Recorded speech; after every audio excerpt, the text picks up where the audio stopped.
तो 2025 अब खत्म हो रहा है और वाह, क्या साल था ये। सही में ऐसा लगा जैसे हर कुछ हफ्तों में दुनिया का नक्शा बदल रहा हो। बिल्कुल।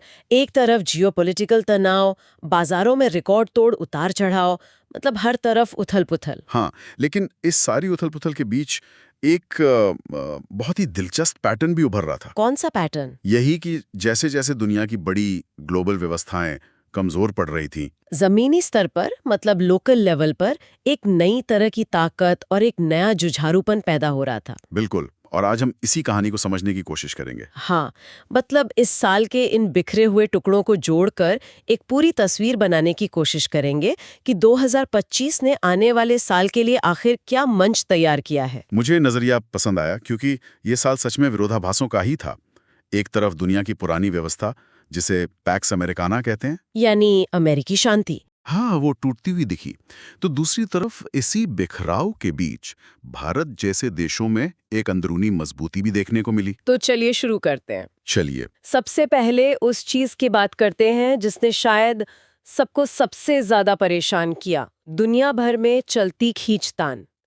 और इसकी शुरुआत हुई अमेरिकी राष्ट्रपति ट्रंप की वापसी और उनकी अमेरिका फर्स्ट पॉलिसी से। हाँ, और 2 अप्रैल को जो लिबरेशन डे टैरिफ की घोषणा हुई, उसने तो जैसे भूचाल ही ला दिया था। पर क्या ये सिर्फ एक आर्थिक फैसला था? नहीं, बिल्कुल नहीं। मतलब ये सिर्फ एक पॉलिसी नहीं थी, ये एक ऐलान था। ऐलान? कैसा ऐलान? ऐलान ये कि अमेरिका अब दुनिया का थानेदार नहीं है। पेरिस समझौते से हटना, डब्ल्यूएचओ को छोड़ने की धमकी, नेटो सदस्यों पर रक्षा खर्च जीडीपी का 5% करने का दबाव, ये सब एक ही दिशा में जा रहे थे। कि अब हम सिर्फ अपने हितों की चिंता करेंगे। एग्जैक्टली। और कई एक्सपर्ट्स इसी को पैक्स अमेरिकाना का अंत कह रहे हैं। अच्छा, ये पैक्स अमेरिकाना जो शब्द है, इसे हम थोड़ा आसान भाषा में समझा सकते हैं? जरूर। देखो, दूसरे विश्व युद्ध के बाद से दुनिया में एक व्यवस्था थी जिसका सेंटर अमेरिका था। व्यापार, सुरक्षा, नियम कानून, सब पर अमेरिकी प्रभाव था। इसी को कहते थे अमेरिकी शांति। 2025 में ट्रंप ने कहा, यह पार्टी अब खत्म हुई। और इस नई दुनिया की खींचतान के सेंटर में थे अमेरिका और चीन, जहां एआई की जंग और तेज हो गई। हाँ, और वहां एक बड़ी हैरान करने वाली बात हुई। डीप सीक नाम की एक चीनी फर्म ने, हाँ, मैंने भी पढ़ा उसके बारे में। उसने बिना एडवांस्ड एनवीडिया चिप्स के, जिन पर अमेरिका ने बैन लगाया हुआ है, एक ऐसा एआई मॉडल बना दिया जो अमेरिकी मॉडलों को टक्कर दे रहा था। तो ये दिखाता है कि टेक्नोलॉजी को आप दीवारों में कैद नहीं कर सकते। बिल्कुल नहीं कर सकते।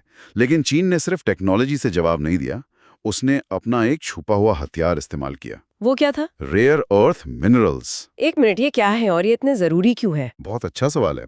देखो, ये 17 तत्वों का एक ग्रुप है जो हमारे स्मार्टफोन से लेकर मिसाइलों तक हर मॉडर्न चीज में इस्तेमाल होता है, और दुनिया की लगभग 90% रिफाइनिंग चीन में होती है। ओह, तो मतलब कंट्रोल पूरा चीन के पास है। हाँ, तो जब अमेरिका ने टैरिफ लगाए, चीन ने इनके एक्सपोर्ट पर पाबंदी लगा दी।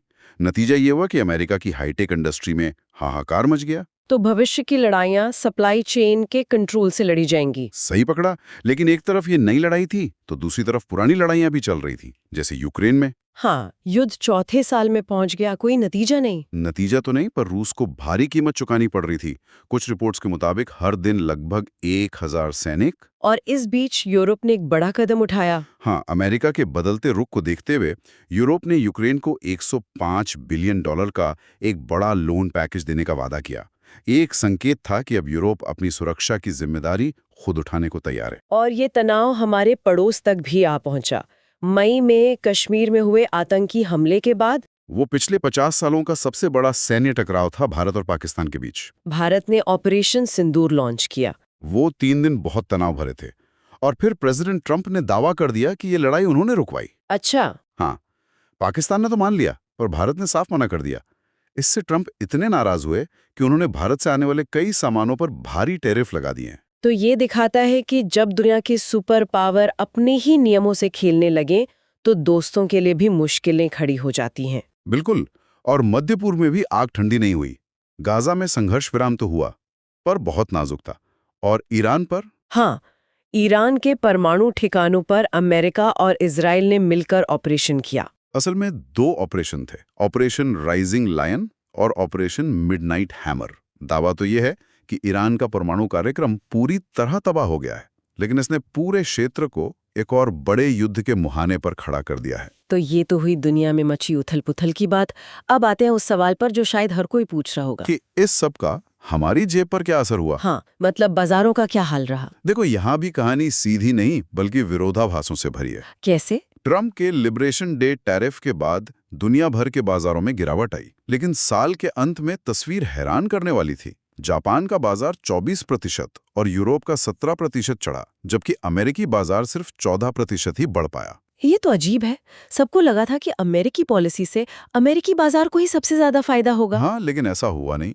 इसकी एक बड़ी वजह थी वो मैग्निफिसेंट 7 स्टॉक्स। अच्छा, ये मैग्निफिसेंट 7 कौन है? हम इनके बारे में बहुत सुनते हैं, जिसमें इनकी रफ्तार धीमी पड़ गई। हाँ, और साथ ही डॉलर भी कमजोर हुआ, जिससे निवेशकों को यूरोप और जापान के शेयर्स ज्यादा आकर्षक लगने लगे। अब आते हैं भारत की कहानी पर, जो मुझे सबसे दिलचस्प लगी। यहाँ एक ही समय में दो बिल्कुल उल्टी तस्वीरें दिख रही थी, है ना? बिल्कुल। एक तरफ थी बुरी खबर, विदेशी निवेशकों यानी एफपीआईज ने बाजार से लगभग 1,58,000 करोड़ रुपए निकाल लिए। ये बहुत बड़ी रकम है। बहुत बड़ी। और इसकी वजह भी साफ थी, कमजोर रुपया, अमेरिका के साथ ट्रेड डील में देरी और महंगे वैल्यूएशन। इसीलिए निफ्टी 50 का रिटर्न भी साल भर में सिर्फ 6% के आसपास रहा। तो यहीं पर मेरा सबसे बड़ा सवाल है, अगर विदेशी निवेशकों ने इतना पैसा निकाला तो बाजार गिरा क्यों नहीं? सेंसेक्स और निफ्टी अपने ऑल टाइम हाई पर कैसे पहुंच गए? और यहीं पर हमारी आज की थीम यानी ग्लोबल बनाम लोकल की कहानी सबसे साफ नजर आती है। मतलब जब विदेशी ताकतें यानी एफपीआईज कमजोर पड़ी तो देश की अपनी ताकत ने मोर्चा संभाल लिया। अच्छा, और वो ताकत कौन थी? हमारे घरेलू संस्थागत निवेशक डीआईआईज और आप और हम जैसे करोड़ों रिटेल निवेशक। तो घरेलू निवेशकों ने ये कमाल कैसे किया? डीआईआईज ने इस साल बाजार में रिकॉर्ड तोड़ 7.5 लाख करोड़ रुपए से भी ज्यादा का निवेश किया। और रिटेल निवेशकों की ताकत का अंदाजा एसआईपी के आंकड़ों से लगाइए। नवंबर 2025 में सिर्फ एक महीने में एसआईपी के जरिए बाजार में लगभग 30,000 करोड़ रुपए आए। वाह, ये दिखाता है कि भारत का आम निवेशक अब गिरावट में घबराने के बजाय उसे एक मौके की तरह देखता है। बिल्कुल। आईपीओ मार्केट भी गुलजार रहा। कंपनियों ने $22 बिलियन जुटाए, जो अब तक का रिकॉर्ड है। तो इन सब का नतीजा ये हुआ कि 1 दिसंबर को विदेशी बिकवाली के बावजूद सेंसेक्स और निफ्टी दोनों ने अपने पुराने सारे रिकॉर्ड तोड़ दिए। सही कहा। ये विदेशी पैसे के सामने घरेलू भरोसे की एक शानदार जीत थी। तो अगर हम 2025 के निवेश के असली सितारों की बात करें तो वो कौन थे? निवेशक तो थे ही, लेकिन अगर हम एसेट क्लास की बात करें तो असली सितारे थे सोना और चांदी। सोना और चांदी, मतलब वापस बेसिक्स पर। हाँ, जब दुनिया में इतनी अनिश्चितता हो तो लोग सबसे भरोसेमंद चीजों की तरफ ही लौटते हैं। सही बात है। दुनिया भर के सेंट्रल बैंक्स ने रिकॉर्ड मात्रा में सोना खरीदा। इसी वजह से सोने ने 60-70% का जबरदस्त रिटर्न दिया और चांदी तो 100% से भी ज्यादा चढ़ गई। 100% से ज्यादा? कमाल है। यहां तक कि तांबा यानी कॉपर भी 50% चढ़ा, क्योंकि ग्रीन एनर्जी और एआई डेटा सेंटर के लिए उसकी मांग आसमान छू रही थी। लेकिन इस कहानी में एक ट्विस्ट भी है। एक तरफ सोना चांदी चमक रहे थे, तो दूसरी तरफ भविष्य की टेक्नोलॉजी का बादशाह एनवीडिया दुनिया की सबसे मूल्यवान कंपनी बन गया। यही तो 2025 का विरोधाभास है। निवेशक एक ही समय में अतीत और भविष्य दोनों पर दाव लगा रहे थे। बिल्कुल। चलिए, इन बड़े बड़े नंबरों और लड़ाइयों से हटकर अब उस हिस्से पर आते हैं जो इन सब का केंद्र है, इंसान। मतलब आम लोगों के लिए ये साल कैसा रहा? क्योंकि कुछ बहुत अच्छी खबरें भी थीं। और ये जरूरी भी है कि हम उन पर बात करें, क्योंकि यही खबरें उम्मीद जगाती हैं। सबसे पहले पर्यावरण की जीत। दशकों की बातचीत के बाद समुद्रों की सुरक्षा के लिए ग्लोबल ओशन ट्रीटी आखिरकार लागू हो गई। ये हमारे महासागरों के लिए एक बहुत बड़ी उम्मीद है। और सिर्फ समुद्र ही नहीं, जमीन पर भी अच्छी खबरें थीं। जंगलों की कटाई की रफ्तार में कमी आई है। और ग्रीन टर्टल जैसी कई प्रजातियां जो विलुप्त होने की कगार पर थीं, अब खतरे की सूची से बाहर आ गई हैं। ये सब छोटी छोटी पर बहुत जरूरी जीते हैं। और स्वास्थ्य के क्षेत्र में तो जैसे कोई चमत्कार ही हो गया। जीन थेरेपी से ऐसी बीमारियों का इलाज संभव हुआ जिन्हें लाइलाज माना जाता था। जैसे जन्म से बहरापन या अंधापन। ये किसी साइंस फिक्शन फिल्म के सच होने जैसा है। बिल्कुल। और एक आंकड़ा बहुत दिलचस्प था। पिछले 50 सालों में कैंसर से बचने की दर दोगुनी हो गई है। हाँ, और एक स्टडी का नतीजा था 60 अब नया 60 है। मतलब लोग अब पहले से कहीं ज्यादा लंबा और स्वस्थ जीवन जी रहे हैं। और समाज में भी कुछ पॉजिटिव बदलाव दिखे, जैसे स्मार्टफोन मुक्त बचपन जैसा आंदोलन जोर पकड़ रहा है। ये दिखाता है कि बड़ी वैश्विक समस्याओं के बीच भी लोग स्थानीय स्तर पर अपने समुदायों में छोटे छोटे सकारात्मक बदलाव लाने की कोशिश कर रहे हैं। अब आते हैं भारत पर। भारत के लिए भी ये साल चुनौतियों से भरा रहा। प्रयागराज महाकुंभ में हुई भगदड़ और पहलगाम में आतंकी हमला, इन दोनों घटनाओं ने हमारे सिस्टम पर एक बड़ा सवाल खड़ा किया। और दिल्ली की हवा का जहर, ये कहानी तो हर साल लौट कर आती है। हाँ, और हमें याद दिलाती है कि विकास और पर्यावरण के बीच संतुलन बनाना कितना जरूरी और मुश्किल है। और अंत में बात करते हैं बॉलीवुड की। इस साल धुरंधर और छावा जैसी सुपर माचो फिल्मों का जोर रहा, और सीक्वल की तो जैसे बाड़ी आगे की, हाउसफुल 5, वॉर 2। लेकिन इसी भीड़ के बीच एक छोटी जमीन से जुड़ी फिल्म कांतारा चैप्टर 1 ने 850 करोड़ से ज्यादा की कमाई करके सबको चौंका दिया। और ये फिर से हमारी ग्लोबल बनाम लोकल वाली थीम को साबित करता है।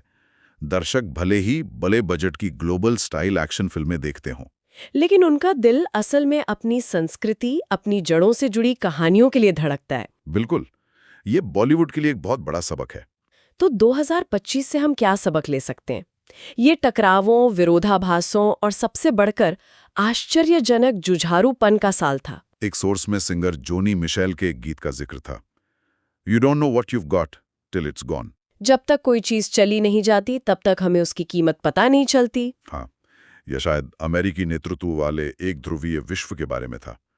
2025 ने हमें यही दिखाया कि जब एक बड़ी वैश्विक व्यवस्था बिखरती है तो लोग अपनी अंदरूनी ताकत की तरफ देखते हैं। जैसे भारत का रिटेल निवेशक जो विदेशी बिकवाली के तूफान के सामने दीवार बनकर खड़ा हो गया। या कांतारा जैसी एक स्थानीय कहानी जो करोड़ों के बजट वाली फिल्मों को पछाड़कर पूरे देश का दिल जीत लेती है। जब बड़ी संरचनाएं कमजोर पड़ती हैं तो लोग अपनी जड़ों में ताकत और समाधान ढूंढते हैं। तो हमारे श्रोताओं के लिए सोचने वाली बात यह है कि क्या 2026 में सफलता का सबसे बड़ा मंत्र आत्मनिर्भरता और स्थानीयता होगा? जैसे जैसे दुनिया और ज्यादा अप्रत्याशित होती जा रही है, क्या हमें समाधान के लिए बाहर देखने के बजाय अपने अंदर, अपनी जड़ों की ओर झांकने की जरूरत है?